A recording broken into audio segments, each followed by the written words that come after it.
삶 나누고 말씀 보도록 하시겠습니다. 여기 좀 요한아 이거 찍어봐. 저분 아시죠? 우리 강서대학교 설립자 아드님 최수열, 최랜디라고. 그리고 그분 아드님이 저렇게 키가 컸습니다. 아드님이 최랜디라고 이름이 똑같더라고요. 아버지하고. 인천에 갔었는데 그 다음에 넘겨주시죠. 이제 거기 가서 이제 사진을 찍는데 왕의 포즈를 하고 사진을 찍었습니다. 그 다음에 아들하고 아버지하고 부자지간에 있는 모습. 예. 거기서 이제 집신. 제가 이제 아버님이 집신을 삼으셨거든요. 그래서 저도 집신 좀 배워가지고 이거 집신도 삼고 그랬는데 집신입니다. 그 다음에 여기 빨래방맹이 있죠? 예. 매주 맷돌 돌리는 것 하고요. 그 다음에 저기 배틀. 저희 어머니가 저기 배 짜는 배틀이었습니다. 이제 제가 저 지게를 쥐고 소 풀을 많이 했습니다. 예. 아, 여기 이제 도구통이죠. 절구통. 절구통이 찝는 모습. 예, 쟁기질. 저도 쟁기질 다 해봤습니다. 예, 그 다음. 여기 이제 이 사진을 아주 좋아하시더라고요. 몇 번 찍었습니다. 이 사진을. 그 다음에. 예. 거기 사진을 찍은 거고요. 이제 항아리를 쭉 이렇게 놓고 사진을 찍었습니다. 이제 왕복을 입고, 예, 왕자. 여기는 이제 왕.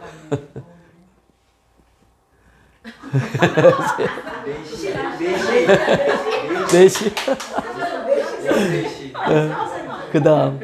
아버지가 저 삿갓 쓴 사진이 있는데 저도 그 삿갓을 씌워주더라고요. 하니까. 예, 그 다음. 예. 그 다음. 예. 그 다음. 그 다음. 이제 그 박태현 성도님인데 이렇게 신방에 가서 보니까 코로나 후유증을 해서 7kg가 빠지셨어요. 그래서 지금 자리에서 일어나기가 매우 힘듭니다. 자리에서 일어나기 자체가. 그래서 이제 교회를 못 오시는데 이분을 뵐 때마다 기도해 주시라고 사진 찍어봤습니다. 이 사진을 보면서 최수열 성기사님이 강서대학교 설립자시잖아요. 이제 70주년 오셨어요. 오셔서 이제 최수열 설립재단을 세우셔가지고 전에 우리 미얀마에 집을 한 채 세워주시고 이번에 보니까 그리스도 대학에 1,000만 원을 장학금으로 기증을 하셨더라고요. 아주 이제 설립자 재단이 아주 든든하게 세워져 갑니다. 이제 설립자 재단 그 보고하고 식사를 하는데 이사장, 총장, 교수님들 다 오셔서 같이 식사하시고 아주 좋은 시간을 가졌습니다. 여러분들이 계속해서 우리 대학을 위해서 기도해 주시고 또 이제 대학뿐만 아니라 등촌중학교도 세우셨잖아요. 등촌중학교 양남숙 권사님 소식을 묻길래 통화를 또 해서 같이 통화도 하고 그랬습니다. 참 좋은 시간을 보냈습니다. 한 주간. 자, 오늘 이렇게 말씀에 보면은 그렇게 말씀해 주시고 있죠. 성령 받으라. 우리가 찬양하는 거 성령 받으라, 성령 받으라. 예수님에게 말씀하셔서 은사 받으라, 능력 받으라, 치료 받으라. 이제 마지막 치료 받으라고 하는 말씀과 연결되고 있는데 이 요한복음에는 7가지 나는 이다라고 하는 선언이 나오고 또 7가지 기적이 나온다고 그랬죠. 표적이. 나는 이다라고 하는 선언 속에는 나는 생명의 떡이다. 나는 세상의 빛이다. 나는 선한 목자다. 나는 양의 문이다. 나는 부활이요 생명이다. 나는 길이요 진리요 생명이다. 나는 참포도나무다. 그래서 7가지 나는 이다라는 선언. 그래서 I am 또 에고 에임이 이런 말씀을 7가지 말씀을 주시고 그 다음 7가지 표적을 행하셨는데 첫째가 어디라고 그랬죠? 가나의 혼인잔치. 지난 시간에 배웠던 또 두 번째는 가나에서 행하신 왕의 신하의 고치심. 이 세 번째 시간인데 세 번째 시간에 이제 오늘 본문 1절에 보시면 5장 1절 다 같이 읽습니다. 1절 시작. 그 후에 유대인의 명절이 되어 예수께서 예루살렘에 올라가시니라. 유대인의 명절은 크게 세 명절이 있죠. 그 명절 중에 이제 세 명절 중에 한 명절인데 명절이 되어 예수님께서 어디로 올라가셨다고요? 예루살렘으로 올라가셨다. 왜? 예루살렘은 이 지중해부터 아주 높은 산 위에 도시가 형성되어 있습니다. 필리핀 가보신 분은 아시겠습니다만 필리핀 바기오 도시와 똑같아요. 이 높은 산 위에 예루살렘 도시가 형성되어 있습니다. 그 예루살렘을 가셨습니다. 가시는데 2절에 보니까 2절 다 같이 읽습니다. 시작. 예루살렘에 있는 양문 곁에 히브리 말로 베데스다라 하는 못이 있는데 거기 행각 5이 있고 여기에 보면 예루살렘에 있는 양문 곁에 이렇게 표현합니다. 양문 곁이라고 하는 것은 십게이트, 즉 양이 들어가는 문을 말하고 있습니다. 그러니까 성소를 들어갈 때 양문이 꼭 있습니다. 왜냐하면 그 구약 성도들은 성전에다 무엇을 바쳤죠? 양을 바쳤습니다. 그러니까 양을 이제 성전에 바치는 양이 들어가는 문이 따로 있어요. 그래서 양문이라고 하는데 그건 이제 양이 그 문을 통과해서 이제 거기에서 제물로 바쳐지는 그래서 양문이 있습니다. 양문이라고 하는 것은 아주 중요해요. 성전을 지을 때 제일 먼저 짓는 것이 뭐냐? 양문입니다. 느헤미야가 이제 그 술 맡은 관원장으로 있을 때에 예루살렘이 회파되었다는 소식을 듣고 이제 느헤미야가 너무 슬픈 기색을 하고 이제 금식을 하면서 있었습니다. 그랬더니 왕이 와서 얼굴을 보고 얼굴이 초췌한 모습을 보면서 너 왜 그러냐? 그러니까 참 우리나라의 예루살렘 성이 다 회파되었다고 합니다. 그렇게 얘기를 하니까 왕이 그러면 내가 어떻게 도울 수 있느냐? 저기 우리나라에 가면 성전을 재건해야 되는데 나무도 필요하고 또 거기 목수도 필요합니다. 그리고 또 거기를 가려면 여러 나라를 거쳐야 되기 때문에 군인들도 필요합니다. 그러니까 왕이 다 허락을 하는 거예요. 그래서 이제 성전 재건을 하러 이 군사들이 이끌고 이제 그 많은 살림을 해가지고 살림목을 가지고 이제 예루살렘으로 향했습니다. 예루살렘에 가서 성전을 재건하는데 이 불탄 성전을 재건하는데 제일 먼저 무엇을 건축했는지 아십니까? 느헤미야서 3장 1절에 보면은 양문을 제일 먼저 건축합니다. 양문을. 이 양문을 제일 먼저 건축하고 성전을 다 건축하고 또 다시 마무리가 양문이에요. 그 양문이 그렇게 중요했다고 하는 것이죠.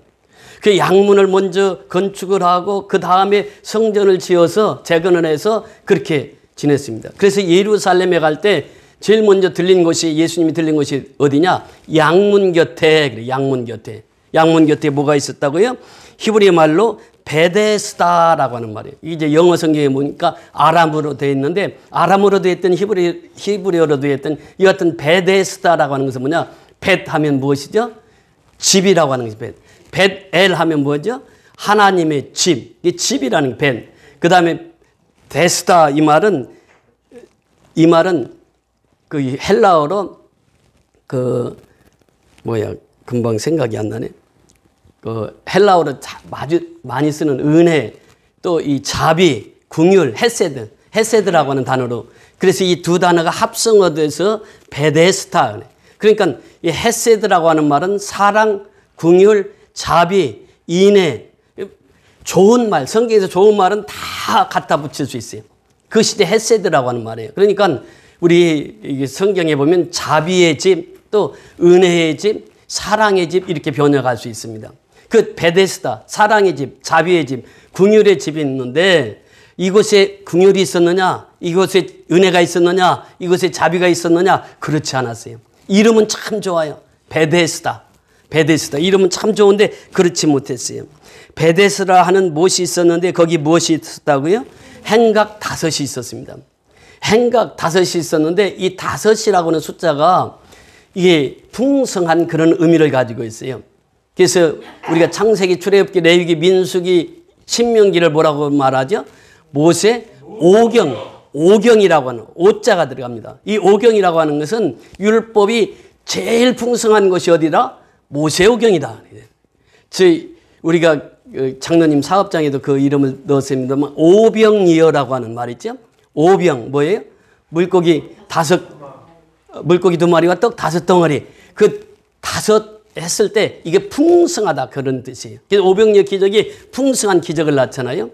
그 구약에 보면은 이제 요셉이 애굽의 총리가 됐을 때 그 형들이 곡식을 구하러 갑니다.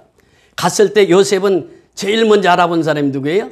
자기 친동생이 누구입니까? 베냐민을 제일 먼저 알아봐요. 그리고 이제 그 와서 그 총리니까 형들이 다 와서 엎드려서 총리한테 절을 하고 그래서 총리가 이제 배설하는 만찬을 참여를 했습니다. 그런데 보통 사람들보다도 음식을 베냐민에게는 몇 배를 더 주었다고요? 5배 더 줬다고. 이게 통밥으로도 알아야 되잖아요. 5배 더 줬어요. 5배. 예. 5배 더 줬다는 거예요. 풍성하게 줬다는 게 베냐민을. 그래서 여기에서 보면은 5라고 하는 숫자가 이 풍성한 의미가 있어요. 그러니까 베데스다에 행각이 몇 개 있었다고요? 5개가 있다. 그러니까 풍성한 그런 의미, 좋은 의미죠. 베데스다라고 하는 말도 참 좋은 뜻이고. 그런데 그 안에 보면은 어떤 사람들이 있었습니까? 3절, 4절 같이 읽습니다. 3절 먼저 읽습니다. 시작. 그 안에 많은 병자, 맹인, 다리 저는 사람, 혈기 마른 사람들이 누워 물의 움직임을 기다리더니, 여기 보면은요, 물의 움직임을 기다리더니 그 뭐 앞에 뭐가 있습니까? 가로가 있어요. 가로가. 여기는 이제 원문에도 그렇고 이 모든 사본에도 다 이 가로가 쳐져 있습니다. 여기는. 그러니까 그 앞에까지 보세요. 그 안에 많은 병자가 있었어요. 첫째 뭐가 있습니까? 맹인. 이 사람은 혼자 다닐 수 있어요? 없어요? 없습니다. 여러분, 맹인을 인도할 때 우리가 주의해야 할 점이 있어요. 어떤 사람들은 맹인을 앞세워서 가는 사람이 있어요. 뒤따라가면서 이렇게 가는 사람이 있어요. 절대 그렇게 해서는 아니어야 됩니다. 맹인은 앞을 못 보기 때문에 두려움이 있어요. 그 사람들에게는 내가 앞서야 돼요. 앞서가지고 1m 앞을 얘기를 해줘야 됩니다. 1m 앞에 무엇이 있습니다. 1m 앞에 무엇이 있습니다. 이렇게 알려줘야 안전하게 안내할 수 있어요. 맹인은 혼자 갈 수가 없단 말이에요. 누가 도울 사람이 있어야 된다고 하는 거예요. 그 다음에 다리 저는 사람. 이 사람들도 혼자 혈기 마른 자 이렇게 표현하는데 혼자 움직일 수가 없는 사람이에요. 또 혈기 마른 사람들. 이 사람들은 혼자 움직일 수 있는 사람들이 아니란 말이죠. 그런데 거기에 베데스다에 그 전설이 내려오고 있었어요. 그것이 이제 가로로 묶어 있는 곳입니다. 자, 그 가로로 묶어 있는 곳 3절부터 4절까지 읽습니다. 시작. 물의 움직임을 기다리느니 이는 천사가 가끔 못에 내려와 물을 움직이게 하는데 움직인 후에 먼저 들어가는 자는 어떤 병에 걸렸든지 낫게 되밀어라. 이 말은 가로로 묶여 있어요. 이게 가로로 묶여 있다고 하는 것은 뭐예요? 이 낫는다고 하는 소문이 있었는데 거기서 병자가 낫다는 사람은 없어요. 그 소문 전설로 이렇게 들려오는 것이에요. 그런데 가끔 천사가 못에 내려와 물을 움직이게 했다. 우리가 이제 피부병이 걸리고 그런 사람들은 온천을 자주 찾습니다. 근데 온천도 계속 따뜻한 물이 계속 나오는 온천이 있는가 하면 간헐천이 있어요. 가끔 물이 동해가지고 그 물을 이렇게 동하는. 그러니까 간헐천에 가면은 이 피부병이랄지 이런 이 질병들이 낫는다고 하는 것이 있습니다. 그래서 오늘날도 피부병 환자들이 온천에 가고 그러잖아요. 그러니까 그런 전설이 있었단 말이에요. 그런 내려오는 얘기가 있었단 말이죠.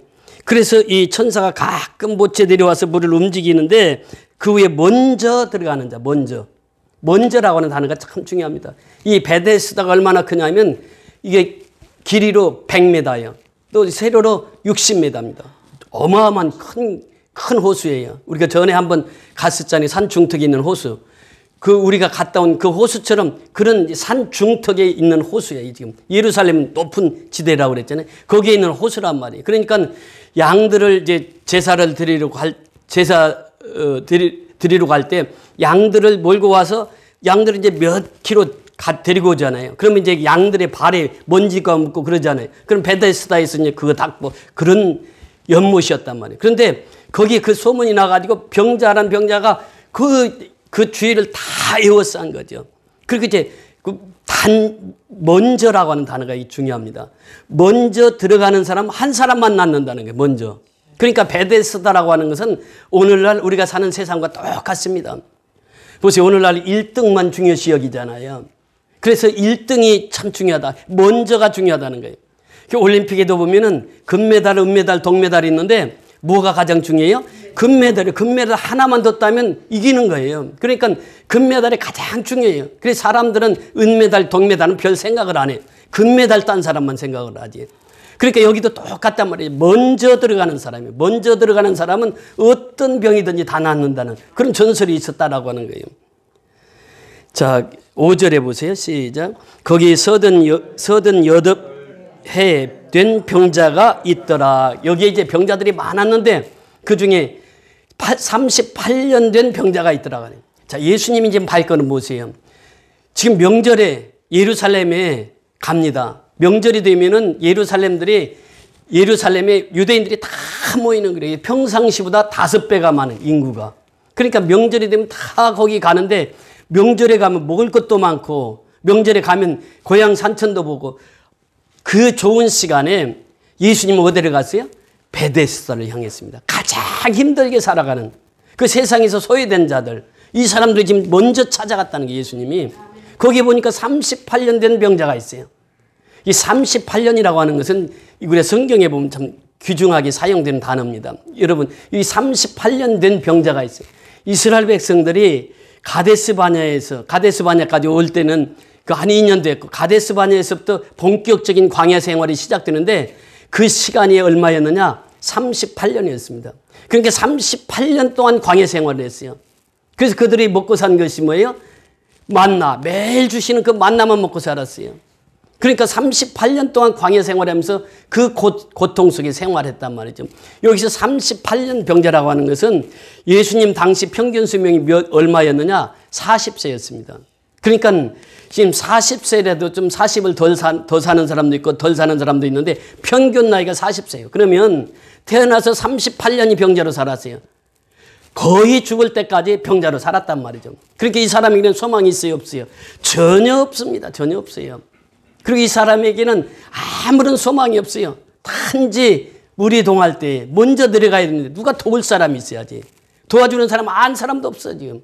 그러니까 38년을 그 자리 피고 그 자리에 있는 거예요. 가장 불쌍한 사람, 그 사람을 예수님이 찾아가십니다. 38년 병자가 있더라. 자, 6절 같이 읽습니다. 시작. 예수께서 그 누운 것을 보시고 병이 벌써 오래인 줄 아시고 이르시되 내가 낫고자 하느냐. 누가 말씀하셨어요? 예수님이 뭐라고 말씀하셨습니까? 내가 낫고자 하느냐.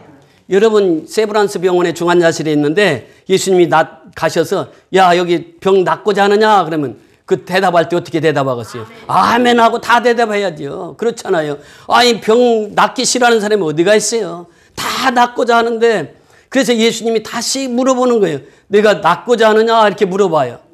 근데 이 사람은 어떻게 대답해요? 아멘 그랬으면 얼마나 좋아요. 그냥 낫는 거 아니에요. 그런데 아멘이라고 하지 않아요. 뭐라고 대답합니까? 자, 7절 보세요. 시작. 병자가 대답하되 주여 물이 움직일 때에 나를 못에 넣어주는 사람이 없어 내가 가는 동안에 다른 사람이 먼저 내려가나이다. 그래. 자, 여기서 보면 38년 동안 이 병자가 지금 원한 것은 뭐예요? 먼저 내려가는 것이에요. 내가 먼저 내려가는 거예요. 그런데 나를 도와줄 사람이 있어요? 없어요? 없다고 하는 거예요. 이것을 지금 가만히 생각해 보세요. 왜 이 말을 했을까? 지금 38년 병자는 자기 앞에 나타난 예수가 누군지를 몰라요. 누군지를 몰라요. 누군지를 알았으면 어떻게 했겠어요? 바로 부탁을 했겠죠. 그런데 누군지를 몰라. 그러니까 내가 지금 누군가 도와줘서 먼저만 내려가면 나을 수 있는데 38년 동안 기다렸는데 도와주는 사람이 있어요? 없어요? 없습니다. 왜? 왜 없을까요? 도와줬다가는 자기가 먼저 못 들어가는데 경쟁 사회입니다. 지금 우리 사는 사회가 똑같잖아요. 경쟁 사회란 말이에요. 먼저 들어가는 사람이 낫는다고 그랬거든. 그러니까 먼저 들어가는 사람은 이제 그 38년 병자를 도울 수가 없어요. 자기가 먼저 들어가야 되니까. 그러니까 도울 사람이 없다는 거예요. 지금 38년 살아오면서 누구 뜻대로 살아왔어요? 내 뜻대로. 지금 우리가 신앙생활 하면서요. 예배를 드리면서도 내 뜻대로 사는 사람이 얼마나 많은지 몰라요. 이 38년 병자와 똑같아 지금. 내가 생각하기는 누구 도와주는 사람이 한 사람만 있으면 딱 물에다 넣어주면 내가 나을 것 같은데 도와주는 사람이 없다는 게. 그러니까 예수님께 무슨 얘기를 하는 거예요? 지금 예수님 나 좀 도와주셔서 물 동할 때 가만히 기다리고 있다가 팍 넣어주세요. 그럼 내가 딱 나을 거예요. 만약에 그렇게 됐다고 하면 성경에 기록됐겠어요? 그리고 또 나았다고 하면 뭐라고 그러겠어요? 예수님이 밀어줘서 나았다고 그러겠어요?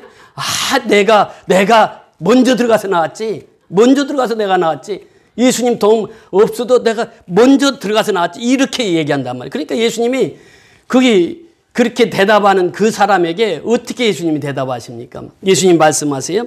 자, 8절 보세요. 시작. 예수께서 이르시되 일어나 내 자리를 들고 걸어가라. 그래요. 일어나 내 자리를 들고 걸어가라.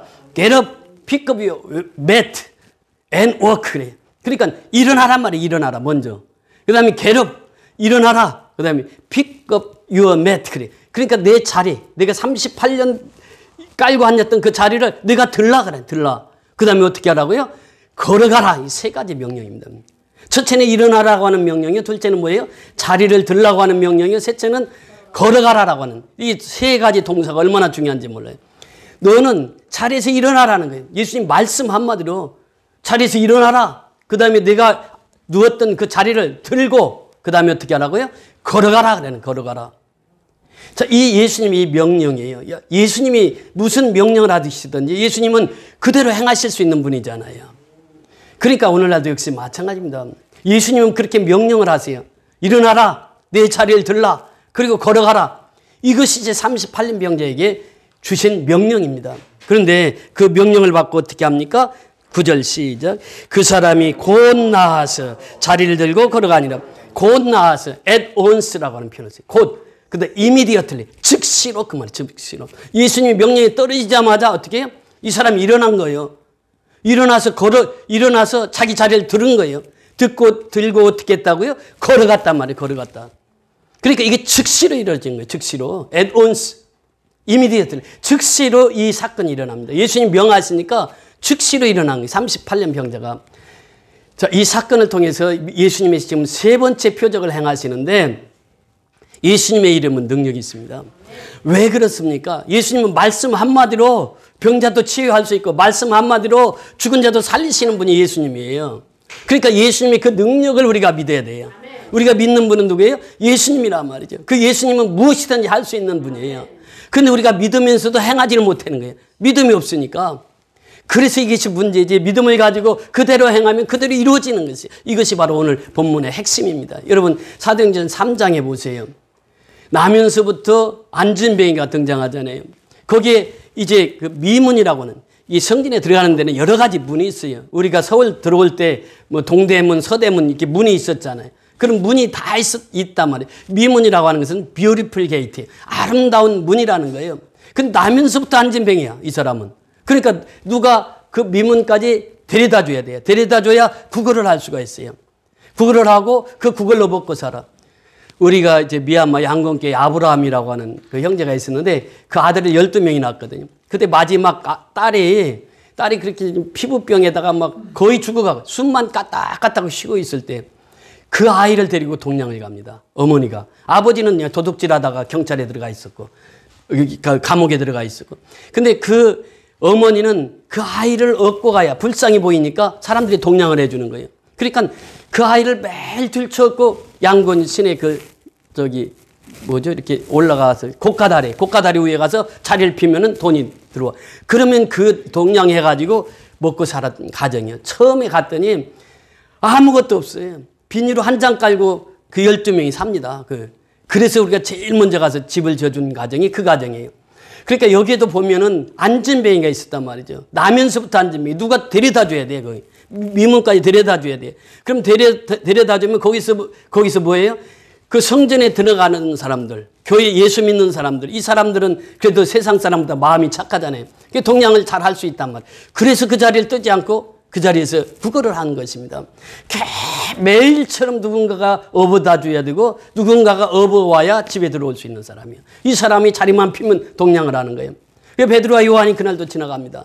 그런데 베드로와 요한이 그날따라 주목하여 그래. 컨센트레이션. 집중하여 그 말입니다. 집중해서 그 사람을 봐요. 안전뱅이를 봐요. 그런데 이 거지가 뭐라고 그래요? 나에게 돈 좀 달라고. 그러니까 은과 금은 내게 없거니와 내게 있는 것 곧 나사렛 예수의 이름으로 일어나 걸어라. 이 명령을 한 거예요. 그러니까 주목해서 그 사람을 봐요. 평소에도 하루에 3번씩 기도 시간이 있잖아요. 그러니까 이 시간에는 정오를 지나서 저녁 오후 3시에 그러니까 한 더운 그 시간 지나서 오후 3시에 거기 가는데 거기를 만나서 이제 그 안전뱅이에게 명령을 합니다. 나사렛 예수의 그리스도의 이름으로 명하노니 일어나 걸어라 그래요. 그러니까 거기서 보니까 즉시로 일어나 걸어라 하니까 그 안전뱅이가 나면서부터 안전뱅이 한 번도 일어나 보지 못했던 안전뱅이가 벌떡 일어나는 거예요. 걷기도 하고 뛰기도 하고 하나님의 성전에 와서 하나님을 찬미하며 하나님 앞에 영광을 돌렸더라. 이 소문이요. 예루살렘만 퍼졌겠어요? 그 예루살렘만 퍼진 게 아니라 전 유대 땅에 다 그 소문이 퍼진 거예요. 그래서 이제 그 역사가 계속해서 나타나서 3,000명에서 5,000명의 역사가 일어난 것이 바로 안전뱅이 사건을 통해서. 여러분 보세요. 바로 그 사도행전 2장에는 어떤 사건이 있었습니까? 오순절에 성령의 충만한 역사가 있었어요. 오순절에 성령 충만한 역사를 행하시고 바로 베드로와 요한이 성전에 가다가 그 사건을 만나서 안전뱅이를 일으킨 사건입니다. 여러분 보세요. 성령 받으라 성령 받으라 하는 것은 우리가 성령 충만한 자들이 가서 그 하나님의 일을 하는 것이지 성령 충만함을 받지 않고는 그 일을 감당할 수가 없다는 거예요. 힘들어서 못하고 어려워서 못하고 못한다고 하는 거예요. 그러나 성령 충만한 사람은 죽기까지 그 복음을 위해서 살아갑니다. 그래서 성령 충만한 사람을 통해서 치유받는 역사가 일어나요. 일어나 걸어라. 걷기도 하고 뛰기도 하고 하나님을 찬미했더라. 그래서 사도행전 3장 4장부터 보면은 그 안전뱅이였던 그 사람이 일어나가지고 야 누가 고쳐줬냐? 아 예수가 고쳐줬는데요. 그래서 그 사람이 증언이 됩니다. 증언이. 그래서 항상 베드로와 요한 곁에서 같이 설교하면 그 옆에 있어. 그리고 또 그가 이제 그 증언을 합니다. 내가 어떻게 예수 믿고 변했는가를. 제가 중국에 갔을 때예요. 중국에 갔을 때인데 한 여인이 이 돌을 채취해서 사는 광산업을 하는 부부였어요. 그래서 돈을 많이 벌었습니다. 돈을 많이 벌어서 교회도 11조를 많이 하고 그래서 교회에서 아주 유명 인사가 됐어요. 근데 문제는 글을 몰라. 글을. 그때 한 40대 됐는데 글을 몰라. 백화점에서 옷을 살려면 꼭 점원을 데리고 와야 돼. 점원을 데려와가지고 이 옷 얼마냐고. 이 백화점엔 다 붙어 있잖아요. 붙어가지고 얼마라고 다 저 있는데 이 사람 글을 모르니까 다 물어봐. 그래가지고 그 옷을 사고 그랬던 분이에요. 근데 이분이 기도했어요. 기도하면서 하나님, 나 성경 좀 읽게 해달라고. 성경 좀 읽게 해달라고. 그래서 이 사람이 성경을 읽어요. 글은 모르는데 성경은 읽어요. 그러면서 그 간증을 해요. 그래서 그분을 같이 다니면서 내가 설교하면 그분이 또 간증하고. 그래서 간증을 하면 얼마나 성도들이 집중하는지 몰라요. 이분의 체험은 뭐냐? 그 하나님께서 나에게 그런 기적적인 역사를 주셔서 내가 다른 글은 몰라도 성경을 읽는. 그 성경을 읽으면서 복음을 전하는 거예요. 그래서 그분들은 그렇게 복음을 열심히 증가하고 있는 그 모습을 현장에서 보았습니다. 여러분 오늘날도 이 기적의 역사는 계속 일어나는 거예요. 스탠리 존스라고 하는 유명한 선교사가 있습니다. 인도에서 18년을 선교하면서 책을 무려 29권을 29권을 책을 저술했어요. 저술가죠. 그러면 선교사예요. 그래서 이 사람을 타임지에서 세계의 최고의 선교사는 스탠리 존스다. 그 1900년도에 그 타임지 인물로 선정된 분이에요. 이 사람이 20세기에 최고의 선교사라고 이름이 나 있던 분이고 그리고 최고의 성자라고 이름이 붙었던 사람이에요. 이 사람이 89살이 됐어요. 89살이 됐는데 중풍이 옵니다. 중풍이 와가지고 쓰러져가지고 꼼짝도 못하고 누워있어요. 병원에 실려갔어요. 병원 의사가 딱 진찰해 보더니 나이가 몇 살이라고요? 89세요. 89세니까 이제는 이대로 갑니다. 이대로 이제 소천합니다. 더는 못 삽니다. 이렇게 얘기를 하는 거예요. 그런데 이 스탠리 존스가 마지막 소망이 있었는데 그것이 뭐냐? 사도행전 3장 6절을 붙들었어요. 나사렛 예수 그리스도의 이름으로 명하노니 일어나 걸어라. 이 말씀을 붙들었어요. 그리고 오는 의사들에게 얘기했어요. 스탠리 존스, 나사렛 예수 그리스도의 이름으로 일어나 걸어라. 이 명령 좀 해주시고 나를 치료해 주세요. 또 간호사가 옵니다. 간호사가 오면 간호사에게 부탁을 해요. 스탠리 존스, 나사렛 예수 그리스도의 이름으로 일어나 걸어라. 이렇게 명령하고 나를 간호해달라고. 그래서 처음에는 어색해가지고 의사도 어색했고 간호사도 어색했는데 이제 몇 번씩 해보니까 그냥 자연스럽게 되는 거예요. 나사렛 예수 그리스도의 이름으로 일어나 걸어라. 그런데 기적적인 역사가 일어났어요. 그 89세에서 이제는 다시는 일어나지 못한다고 하는 사람이 그 병원 몇 개월 만에 6개월인가 돼서 이제 나이가 90이 됐는데 90세에 병원에서 벌떡 일어나가지고 혼자 걸어 나오는 병원을. 그래가지고 어디로 갔느냐? 바로 또 선교지로 가는 거예요. 죽을 때까지 선교하다 가셨어요. 그래서 그분을 20세기 성자라고 해요. 스탠리 존스라고 하는. 그러니까 그분은 나사렛 예수 그리스도의 이름으로 그 중풍병에서 꼼짝도 못하던 그 사람이 일어나서 다시 선교지로 향했다고 하는 것이죠. 오늘날도 하나님의 역사는 여전히 일어나고 있다고 하는 거예요. 우리 삶 속에서 하나님은 계속 우리 삶 속에서 역사를 일으키시는 거예요. 그러나 우리가 믿음이 없다고 하면 그 역사를 볼 수가 없다는 거예요. 지난 시간에 말씀을 드렸습니다만 믿고 순종하면 하나님의 말씀을 믿고 순종하면 반드시 뭐가 뒤따른다? 기적이 뒤따른다는 거예요. 그래 믿고 순종하면 기적이 뒤따르는 거예요. 오늘날도 얼마나 많습니까? 제가 이 선교제에 가면서 안전병이가 그 자리에서 일어나는 것도 보았고, 또 날 때부터 귀가 안 들리는 사람, 방글라데시 갔을 때인데 날 때부터 귀가 안 들리신 분이 이분이. 그래서 제가 그때 57명을 이끌고 갔습니다. 그래서 그 모임 집회 때마다 한 2,000명이 모였어요. 그래서 말씀이 끝나고 각자 기도 시간에 우리 57명을 다 나눠가지고 2,000명을 나눠가지고 한 100명씩 이렇게 다 한 사람씩 다 이렇게 묶어서 한국 사람이 한 그 그룹을 인도하게 했어요. 그룹 기도회를. 그런데 기도회 시작해서 한 5분밖에 안 됐어요. 근데 저쪽 뒤에 있던 그룹이 막 소리를 치는 거예요. 소리를 치면서 막 기뻐가지고 할렐루야 하고 막 뛰고 그러는 거예요. 기도회가 다 끝났어요. 그게 무슨 일인가 하고 이제 물어보니까 그분이 그렇게 얘기를 하는 거예요. 지금 이 사람이 우리 동네 사람인데 나면서부터 귀머거려요. 아무 말도 못 들었다는 거예요. 그런데 이 기도하다가 귀가 열린 거예요. 그래서 다 알아들은 거예요.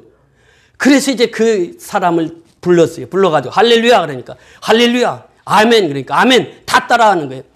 하나님의 기적의 역사는 지금도 계속 나타난다고 하는 것이죠.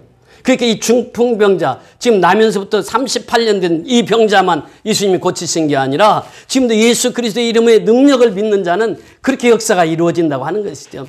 그래서 예수님께서 세 번째 기적을 행하셨는데 이 기적을 통해서 그 수많은 영혼들에게 이 생명의 복음을 전했다고 하는 것입니다. 오늘날도 역시 마찬가지예요. 선교제에 가면 그렇습니다. 제가 얼마 전에 수길 따라 그 동영상이 있는데 그 한번 꼭 시간 되시는 분 보세요. 미얀마가 세계 최빈국이라고 소개를 하면서 그분이 이제 시골길을 갑니다. 시골길을 가는데 수십 킬로를 동네 사람들이 다 나와서 한 줄로 서 있어요. 뭔 사람인가 했어요. 전부 동냥하는 사람들이에요. 시골인데도 농사 짓는데도 쌀이 없어. 농사 짓는데도 먹을 것이 없어. 수십 킬로를 동네 그 찻길로 다 나와가지고 손을 벌리고 있어요. 그러니까 이 차만 세우면 순식간에 수십 명, 수백 명이 모이니까 이걸 뭘 주려고 해도 줄 수가 없어요. 그래서 이제 오다가 한적한 곳에 와서 보니까 할아버지 한 분이 한 70대 되신 할아버지가 이 동냥을 하는 거예요. 이제 차가 지나가니까 좀 돈 좀 달라고. 그러니까 이제 거기는 사람이 얼마 안 있으니까 딱 세워가지고 그 할아버지께 돈을 이제 줬어요. 이분이 돈을 주니까 그 할아버지가 너무 감사해가지고 저를 뼈 뿌니고 하는 거예요. 지금 미얀마 상태가 그렇습니다. 지금 우리가 사랑의 쌀을 보내지 않고 그러면 굶어 죽을 사람들이 많다는 우리 지교회 성도들 중에도 지금 세계에서 가장 빈국이에요. 구테타군들과 계속 싸우다 보니까 너무너무 힘들어요. 지금 그래서 구테타군들이 계속 밀리고 그러니까 지금 이제 아웅산 수지를 독방에다 가둬놨었거든요. 독방에서 가둬놨다가 지금 가택연금으로 다시 바꿨습니다. 그러니까 지금 이 내전이 끝이 없어요. 이 내전이 끝이 없다고 하는 것은 어려움이 계속 있다고 하는 거예요. 그러나 우리 교회들 보세요. 지교회 성도들은 생명 걸고 나와서 예배 드리잖아요. 그러면서 이렇게 어려운 상황 속에서도 교회는 계속해서 부흥되고 성장된다고 하는 것이.